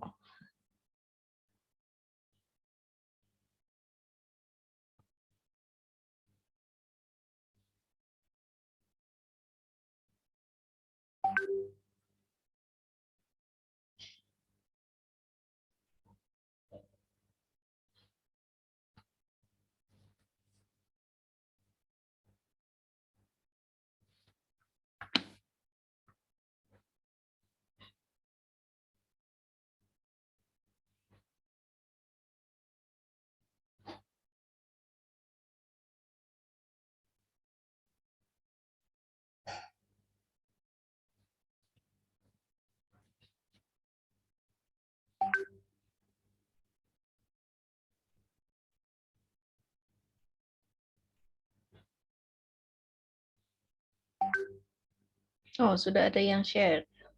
Ya.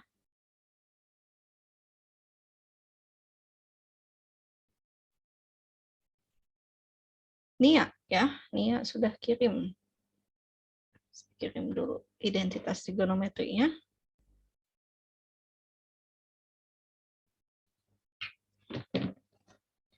Oke, kita lihat jawaban dari Nia. Terima kasih Nia, kita tidak perlu putar-putar kepala ya. Oke, kita lihat sekant theta dikurangi sin theta kali tan theta sama dengan cos theta. Kita akan periksa ini. Apa yang Nia lakukan, sekant theta-nya dituliskan sebagai 1 per cos theta. Oke. Kemudian tangannya dituliskan sebagai sin theta dibagi cos theta. Kemudian dikalikan. Jadi suku keduanya menjadi sin kuadrat theta dibagi cos theta. Oke, terus digabungkan sukunya menjadi 1 dikurangi sin kuadrat theta dibagi cos theta. Kemudian betul ya, 1 min sin kuadrat theta adalah cos kuadrat theta. Jadi ya, kita bagi, yang tersisa adalah cos theta sama dengan cos theta. Oke, ini ya bagus sekali. Terima kasih jawabannya ya. Mari kita catat supaya saya tidak lupa merekap.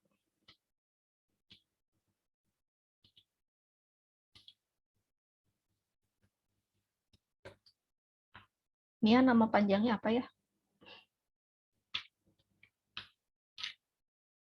Lupa saya. Mia apa? Ya, Widya Ningsih, Bu. Oh, Widya Ningsih ya, betul? Oke.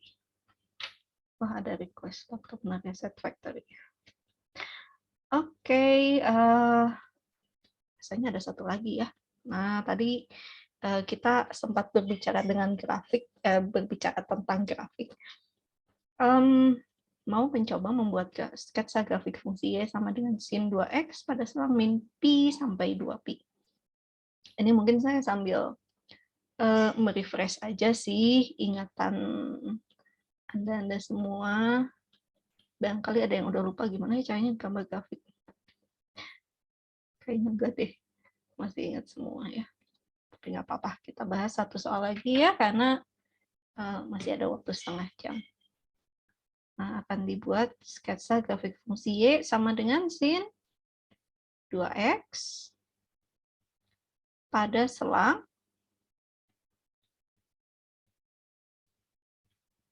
selang minus pi sampai 2pi. Oke, masih ingat nggak bedanya apa ya? Ada yang dituliskan pakai kurung siku, ada yang dituliskan dengan kurung biasa. Kalau menuliskan selang kan ada yang dituliskan seperti ini, ada yang dituliskan seperti ini. Ada juga mungkin yang sepotong-sepotong.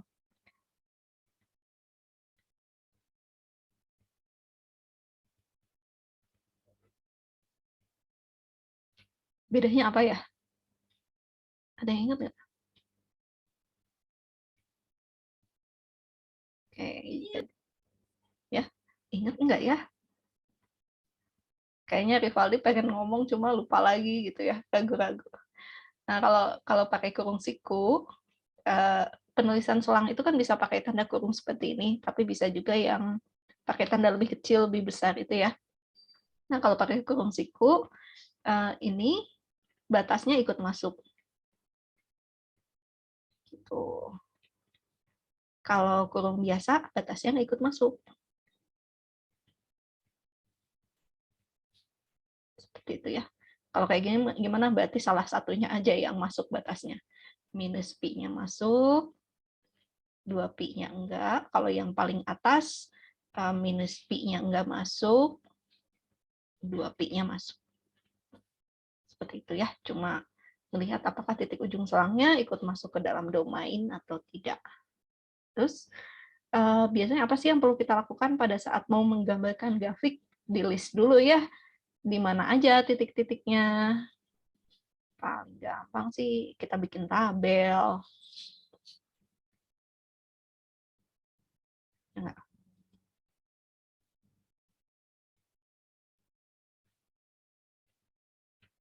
Ya, biasanya kita kalau saya sih biasanya bikin tabel seperti ini, yang satu nilai X-nya, yang satu nilai Y-nya, atau nilai Fx-nya ya, sinus 2X. Terus kita pilih-pilih mau masukin titik berapa aja, tentunya di dalam domain yang sudah ditentukan. Misalnya di sini kan ujungnya dari minus pi sampai 2pi. Tengah-tengahnya nanti kita akan isikan. Yang gampang apa ya? Kita ambil sesudah pi 0 deh. Habis 0 apa ya? Karena ini sampai 2pi, ya udah kita kasihnya pi. Tuh, kasih jarak yang kurang lebih sama. Tapi sebetulnya nggak sama juga nggak apa-apa sih. Kita cari biasanya yang angka-angkanya mudah dihitung. Gitu. Kita pilih setengahnya deh, pi per 2 ya, minus pi per 2. Terus naik lagi, berarti ini pi per 2. Nambah lagi pi per 2, jadi 3 pi per 2. Cukup nggak ya segini? Kita coba aja ya. Berarti ini kan sinus dari min 2pi. BTW, gimana caranya supaya gampang ingat-ingat nilai sin, cos, dan tan? Kalau saya biasanya ingatnya gini. Ini sin, cos, tan. Terus ini 0, pi per 2, pi. 3pi per 2, 2pi. Patokannya seperti ini. Ya. Pada saat 0, nilai sinusnya 0, 1, terus 0. Ini 1, 0, tah hingga. Gitu. Diulang lagi. 0, 1, 0, 1, 0, tah hingga. Cuma yang ini kasih negatif. Terus gimana? Terus diulang lagi ya. Nanti 0, 1, 0, 1, 0, tah hingga gitu ya. 0, 1, 0, 1, 0, tah hingga. Cuma nanti negatif. Seperti itu. Ya lumayan lah. Nanti kalau misalnya mundur ke atas gimana? Ya tinggal diulangi aja penulisannya. Jadi sinus minus 2pi itu berapa? 0 ya. Kalau minus pi per 2, kayaknya min 1. Oh, sebentar. Tapi ini dikalikan 2. 2 kali min pi per 2. Jadi apa ya? Min pi. Min pi ya, betul. Sinus dari. Kurang panjang ini saya kasih bikin tabelnya ya. Hapus dulu deh.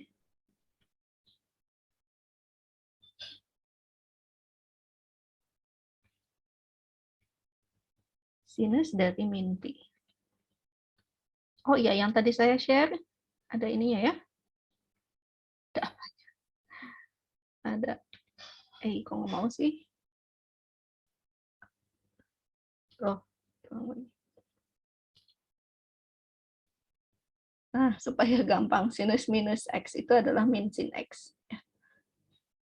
Jadi, kalau kita hitung sin dari minus pi, ini sama dengan min sin pi. 0 juga dong. Sin 0, sin 2 kali 0, sin 0 juga ya. 0. Kok 0 semua ini nilainya? Sinus 2 kali pi per 2. Sinus pi 0 juga. Ini kayaknya 0 semua. Sin 2pi 0. Ini jadi sin 3pi per 2 kali 2. Sin 3pi. Oh. Sin 2 kali 2pi. Sinus 4pi. 0 juga ya. Kok 0 semua? Gimana ini kita gambar grafiknya? Oke. Sepertinya kita perlu nambahin nih, diselip-selipkan di tengah-tengah sini. Apakah saya perlu membuat satu lagi tabelnya?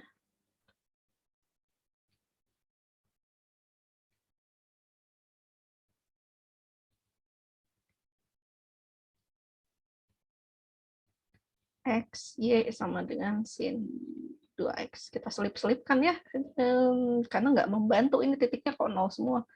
Kayaknya sih kita harus membuat sin berapa di antara pi dan berapa itu minus pi dan minus pi per 2. Di tengah-tengahnya ada min 3pi per 2 ya. Betul nggak? Salah, 3/4 pi maksud saya.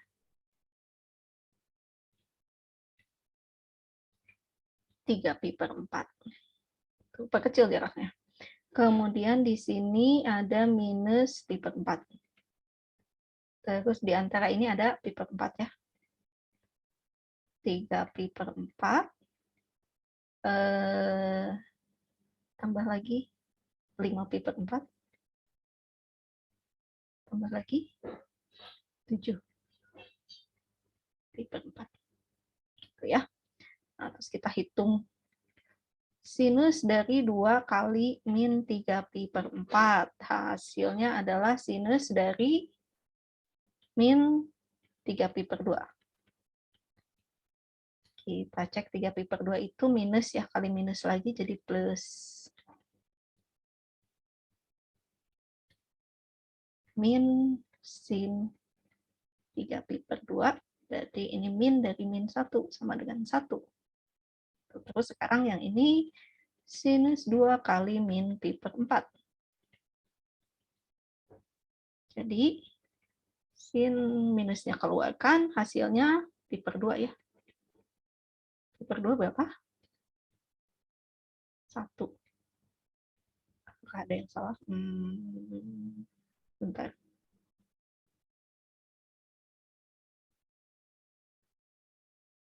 Ada yang salah nggak ya? Pada yang harusnya min 1. Oh, enggak, betul nih. Min dari 1 ya. Min 1. Terus, sin dari 2 kali pi per 4. Sinus pi per 2. Ini 1.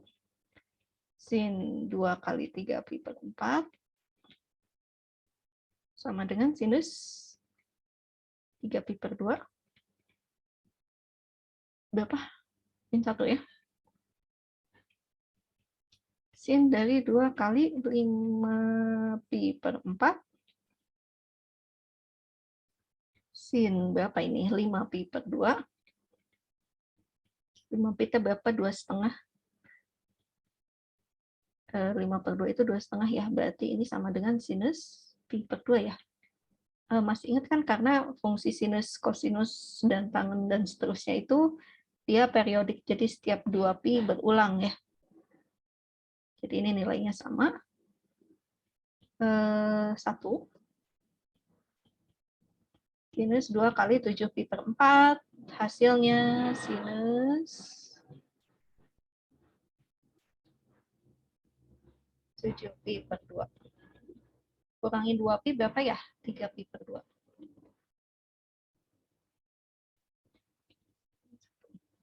Oke, sekarang kita sudah punya nilai-nilai yang lebih bervariasi daripada 0 semua ya.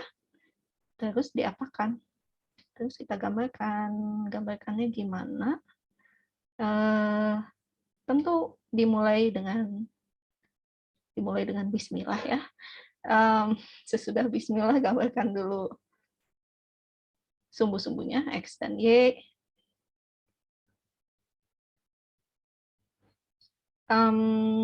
Oke, Pi itu sekitar berapa? 3,14 ya. Jadi kalau kita punya, apakah kita menggambarkan sesuai dengan skala yang benar?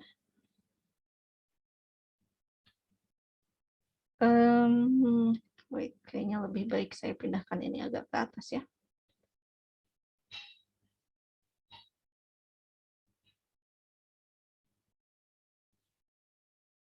Sini gitu, cukup kali ya. Ini ketinggalan.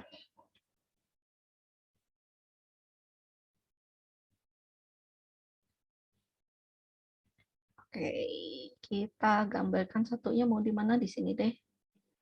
Ceritanya ini 1 dan ceritanya ini adalah min 1. Terus dikira-kira ya ini 1, 2.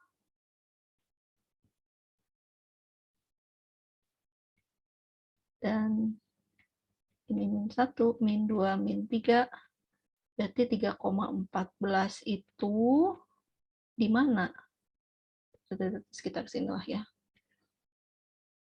Ini minus pi. Terus kita buat juga sebelah kanannya sampai berapa? Sampai 2 pi ya. 3, 1, 2, 3. Pi-nya mungkin di sini. 4, 5, 6. 6,2 tadi sinilah ya. Ini 2 pi-nya. Tuh. Terus apa yang kita lakukan? Kita tandain dong yang mana. Pada saat minus pi nilainya 0 dan pada saat 2 pi nilainya juga 0. Saya pakai warna lain deh. Di sini nilainya 0, di sini juga nilainya 0. Terus ada di titik 0 juga ya, di titik 0 nilainya 0 juga.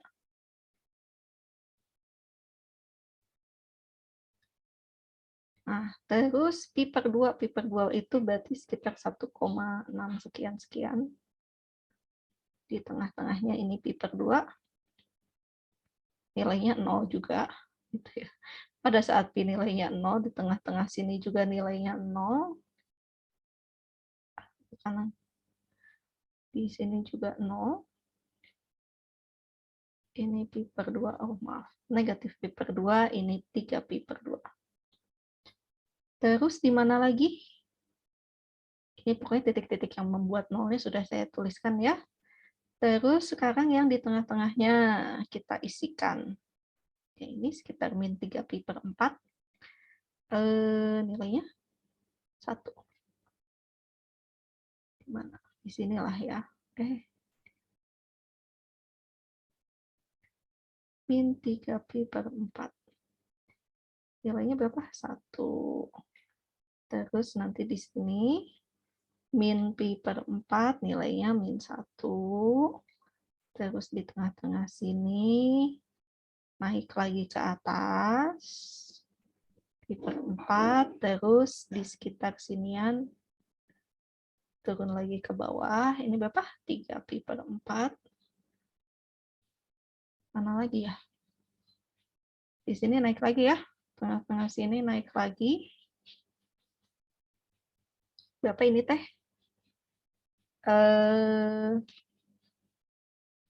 5pi/4 ya. Dan di tengah-tengah sini 7pi/4. Turun lagi ke bawah. Nah, sudah dapat titik-titiknya, tinggal kita hubungkan. Hati-hati ya, karena fungsi sinus itu bukan fungsi linier. Jadi garis yang menghubungkan titik-titik ininya bukan garis lurus gitu. Kan kadang-kadang kan suka ada yang pengen kelihatannya rapih terus dipakai penggaris menghubungkannya ya. Tolong tidak dilakukan seperti itu karena ya ini kita membuat kurva itu harus curvy ya. Jadi agak melekuk gitulah. Maafkan ini gambarnya. Dan nempel lagi ya ke titiknya.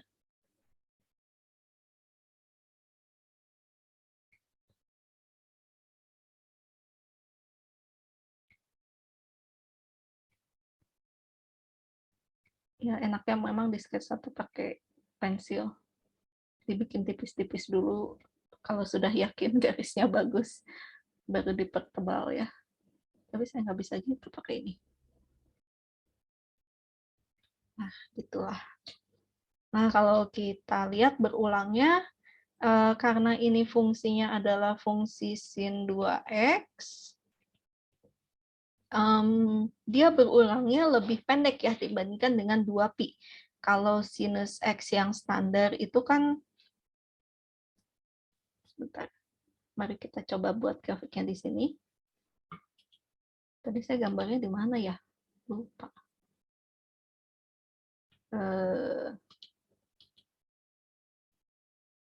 Desmos.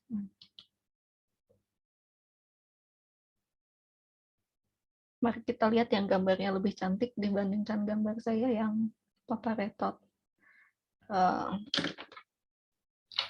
Sin X. Nah, ini kan sin X ya. Ini titik-titik 0, kemudian ini pi/2, minus pi. Sampai mana? Tadi kita dari sini ya, minus pi/2.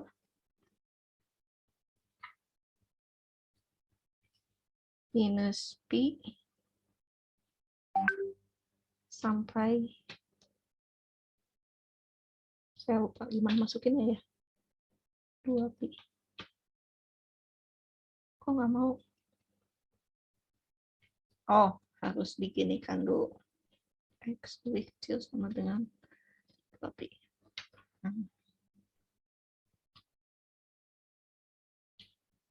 Nah, ini kalau sin X. Terus kita lihat kalau sin 2x mulai dari minus pi sampai 2pi. Nah, kelihatannya bedanya yang merah. Apakah saya bisa zoom? Oh, bisa.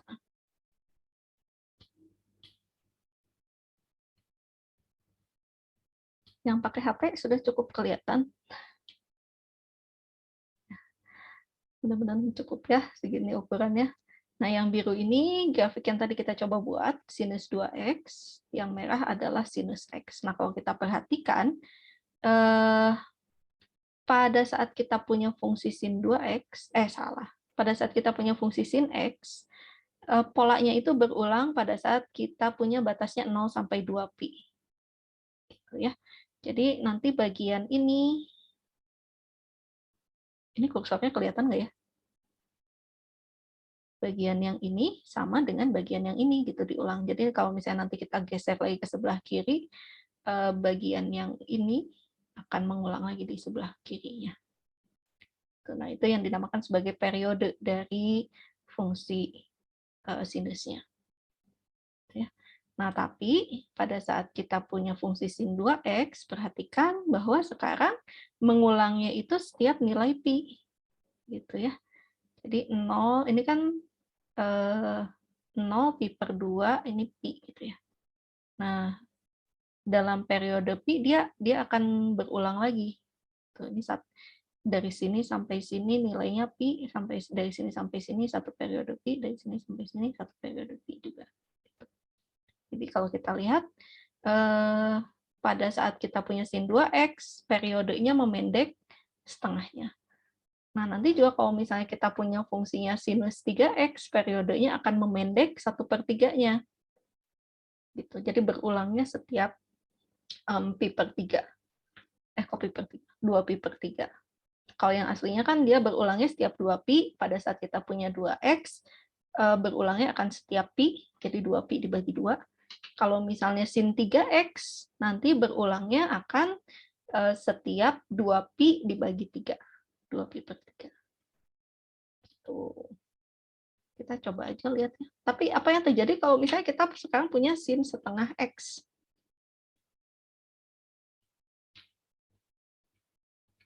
Tuh, dengan selang yang sama ya, minus pi sampai 2pi. Nah, kalau kita punya bentuknya sin setengah x, periodenya akan memanjang 2 kali lipat. Tuh, ini kita lihat belum selesai sampai satu periode ya. Ini harusnya naik lagi ke atas sampai ke 0 lagi. Gitu. Oke, hal yang sama juga berlaku untuk fungsi kosinus, fungsi tangen, sekan, kosekan, dan kotangen. Dia memiliki periode aslinya 2pi, tapi pada saat kita otak-atik di sininya, dikalikan 2, kalikan setengah, kalikan 1/3, dia akan menyesuaikan periodenya. Gitu, apakah memanjang atau memendek. Ya, mungkin sampai situ dulu materinya. Ada yang mau ditanyakan?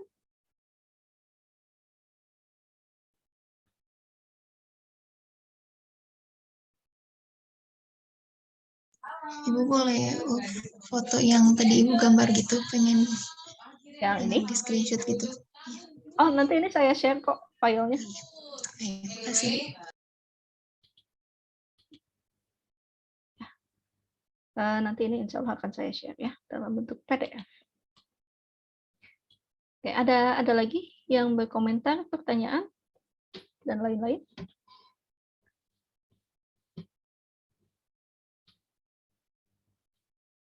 Ya, kalau tidak ada, nggak ada nih beneran. Nah, kalau tidak ada, mungkin kita akhiri saja ya pertemuan pada hari ini. Insya Allah kita akan bertemu lagi minggu depan. Materinya apa ya? Saya belum cek. Ya, kita akan lanjutkan minggu depan. Jangan lupa diisi forumnya dengan resume materi hari ini. Kemudian kuisnya nanti insya Allah akan saya buka dan bisa dikerjakan ulang sampai nanti malam. Gitu ya. Tapi jangan terlalu malam juga. Saya khawatir terlewat batas waktu pengisian attendance-nya ya. Oke, kalau modulnya jangan lupa diklik, dan dilihat. Oh, yang hari ini nggak saya set ya modulnya. Jadi jangan lupa mengisi forum, mengisi kuis sampai dapat nilai. Jangan lupa disubmit maksudnya. Habis itu diisi attendance-nya, dicentang bahwa hadir ya. Oke, terima kasih atas perhatiannya hari ini. Sampai bertemu lagi minggu depan. Mari kita tutup dengan membaca hamdalah bersama-sama ya. Alhamdulillahirrahmanirrahim. Ya, sekian. Wassalamualaikum warahmatullahi wabarakatuh. Waalaikumsalam warahmatullahi wabarakatuh. Terima kasih, Bu. Ya, sama-sama. Saya tutup ya.